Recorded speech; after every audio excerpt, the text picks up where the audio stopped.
இன்றைய திருப்பலி வாசகங்கள். பொதுக்காலம் 8ஆம் வாரம் வெள்ளிக்கிழமை.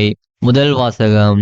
நீங்கள் கடவுளுடைய அருள் கொடைகளை சீரிய பொறுப்பாளர்கள். திருத்துதர் பேதுரு எழுதிய முதல் திருமுகத்திலிருந்து வாசகம்.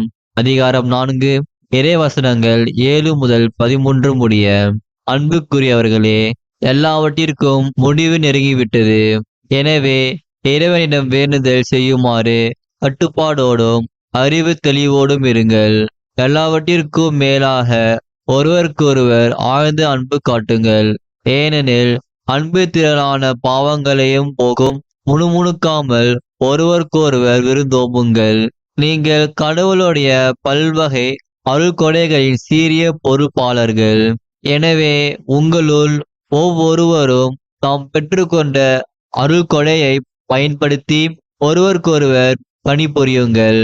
ஒருவர் பேசும் கொடையை பெற்றிருந்தால் அவரது பேச்சு கடவுளுடைய வார்த்தைகளைப் போல் இருக்கட்டும். ஒருவர் பணி செய்யும் கொடையை பெற்றிருந்தால் கடவுள் அருளும் ஆற்றலை பெற்றவர் போல் பணி செய்யட்டும். இவ்வாறு இயேசு கிறிஸ்துவின் வழியாக கடவுள் அனைத்திலும் பெருமை பெறுவார். அவருக்கே மாட்சியும் வல்லமையும் என்றென்றும் உரித்தாகுக. ஆமேன். அன்புக்குரியவர்களே, துன்பத்தீயில் நீங்கள் சோதிக்கப்படும் போது ஏதோ எதிர்பாராதது நேர்ந்து விட்டதென வியக்காதீர்கள். மாறாக கிறிஸ்துவின் துன்பங்களில் நீங்கள் இத்துணை பங்கு கொள்வீர்கள் என எண்ணி மகிழுங்கள். அப்பொழுது கிறிஸ்துவின் மாட்சி வெளிப்படும் வேளையில் இன்னும் மகிழ்ந்து பேருவகை கொள்வீர்கள். ஆண்டவரின் அருள்வாக்கு. இறைவனுக்கு நன்றி. பதிலுரை பாடல். திருப்பாடல் 96. வசனங்கள் 10, 11, 12 மற்றும் 13. பல்லவி. மண்ணு உலகிற்கு நீதி தீர்ப்பு வழங்க ஆண்டவர் வருகின்றார். வேற்றினத்தாரிடையே கூறுங்கள், ஆண்டவரே ஆட்சி செய்கின்றார். பூ உலகு உறுதியாக நிலைநிறுத்தப்பட்டுள்ளது, அது அசைவுறாது. அவர் மக்கள் இனங்களை நீதி வழுவாது தீர்ப்பிடுவார். பல்லவி.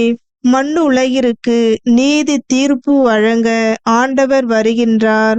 விண்ணுலகம் மகிழ்வதாக, மண்ணு உலகம் களி கூர்வதாக. கடலும் அதில் நிறைந்துள்ளனவும் முழங்கட்டும், வயல்வெளியும் அதில் உள்ள அனைத்தும் களி கூறட்டும். அப்பொழுது காட்டில் உள்ள அனைத்து மரங்களும் அவர் திருமுன் களிப்புடன் பாடும். பல்லவி. மண்ணு உலகிற்கு நீதி தீர்ப்பு வழங்க ஆண்டவர் வருகின்றார். ஏனெனில் அவர் வருகின்றார். மண்ணு உலகிற்கு நீதி தீர்ப்பு வழங்க வருகின்றார். நில உலகை நீதியுடனும் மக்கள் இனங்களை உண்மையுடனும் அவர் தீர்ப்பிடுவார். பல்லவி.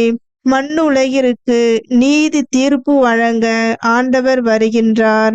நற்செய்திக்கு முன் வாழ்த்தொலி. அல்லேலுயா, அல்லேலுயா. ஆண்டவர் கூறுகிறார், நான் உங்களை தேர்ந்து கொண்டேன். நீங்கள் கனி தரவும் நீங்கள் தரும் கனி நிலைத்திருக்கவும் உங்களை ஏற்படுத்தினேன். அல்லேலுயா, அல்லேலுயா. நற்செய்தி வாசகம். என் இல்லம் மக்கள் அனைவருக்கும் உரிய இறைவேண்டலின் வீடு. மார்க்கு எழுதிய தூய நற்செய்தியிலிருந்து வாசகம். அதிகாரம் 11, இறை வசனங்கள் 11 முதல் 26 முடிய. அக்காலத்தில் இயேசு எருசலேமுக்குள் சென்று கோவிலில் நுழைந்தார். அவர் அனைத்தையும் சுற்றி பார்த்துவிட்டு ஏற்கனவே மாலை வேளையாகி விட்டதால் 12 பெத்தனியாவுக்கு புறப்பட்டு சென்றார். மறுநாள் பெத்தனியாவை விட்டு அவர்கள் திரும்பிய பொழுது இயேசுவுக்கு பசி உண்டாயிற்று. இலையடர்ந்த ஒரு அத்தி மரத்தை அவர் தொலையிலிருந்து கண்டு அதில் ஏதாவது கிடைக்குமா என்று அதன் அருகில் சென்றார். சென்றபோது இலைகளை தவிர வேறு எதையும் அவர் காணவில்லை. ஏனெனில் அது அத்திப்பழ காலம் அல்ல. அவர் அதை பார்த்து, இனி உன் கனியை யாரும் உண்ணவே கூடாது என்றார். அவருடைய சீடர்கள் இதை கேட்டுக்கொண்டிருந்தார்கள். அவர் எருசலேமுக்கு வந்தார்கள். கோவிலுக்குள் சென்றதும் இயேசு அங்கு விற்பவர்களையும் வாங்குபவர்களையும் வெளியே துரத்த தொடங்கினார். நாணயம் மாற்றுவோரின் மேசைகளையும் புறா விற்பவர்களின் இருக்கைகளையும் கவிழ்த்து போட்டார். கோவில் வழியாக எந்த பொருளையும் எடுத்து செல்ல அவர் விடவில்லை. என் இல்லம் மக்கள் இனங்கள் அனைத்திற்கும் உரிய இறைவேண்டலின் வீடு என அழைக்கப்படும் என்று மறைநூலில் எழுதியுள்ளது என்று அவர்களுக்கு கற்பித்தார். ஆனால் நீங்கள் இதை கல்வர் குகையாக்கி விட்டீர்கள் என்றார்.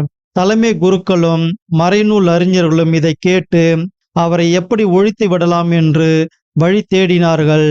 எனினும் கூட்டத்தினர் அனைவரும் அவரது போதனையில் ஆழ்ந்து வியந்திருந்ததால் அவர்கள் அவருக்கு அஞ்சினார்கள். மாலை வேளையானதும் இயேசுவும் சீடர்களும் நகரத்திலிருந்து வெளியேறினார்கள். காலையில் அவர்கள் அவ்வழியே சென்றபோது அந்த அத்திமரம் வேரோடு பட்டு போயிருந்ததை கண்டார்கள். அப்பொழுது பேதுரு நடந்ததை நினைவு கூர்ந்து அவரை நோக்கி, ரபி, அதோ நீர் சபித்த அத்திமரம் பட்டு போயிற்று என்றார். அதற்கு இயேசு அவர்களை பார்த்து, கடவுள் மீது நம்பிக்கை கொள்ளுங்கள். உறுதியாக உங்களுக்கு சொல்கிறேன், எவராவது இந்த மலையை பார்த்து பெயர்ந்து கடலில் விழு என தம் உள்ளத்தில் ஐயம் எதுவுமின்றி நம்பிக்கையுடன் கூறினால் அவர் சொன்னவாறே நடக்கும். ஆகவே உங்களுக்கு சொல்கிறேன், நீங்கள் இறைவனிடம் வேண்டும் போது எவற்றையெல்லாம் கேட்பீர்களோ அவற்றை பெற்று விட்டீர்கள் என நம்புங்கள். நீங்கள் கேட்டபடியே நடக்கும். நீங்கள் வேண்டுதல் செய்ய நிற்கும் போது யார் மேலாவது நீங்கள் மனத்தாங்கள் கொண்டிருந்தால் மன்னித்து விடுங்கள். அப்பொழுது உங்கள் விண்ணக தந்தையும் உங்கள் குற்றங்களை மன்னிப்பார். நீங்கள் மன்னிக்காவிட்டால் உங்கள் விண்ணக தந்தையும் உங்கள் குற்றங்களை மன்னிக்க மாட்டார் என்று கூறினார். ஆண்டவரின் அருள்வாக்கு. கிறிஸ்துவே உமக்கு புகழ்.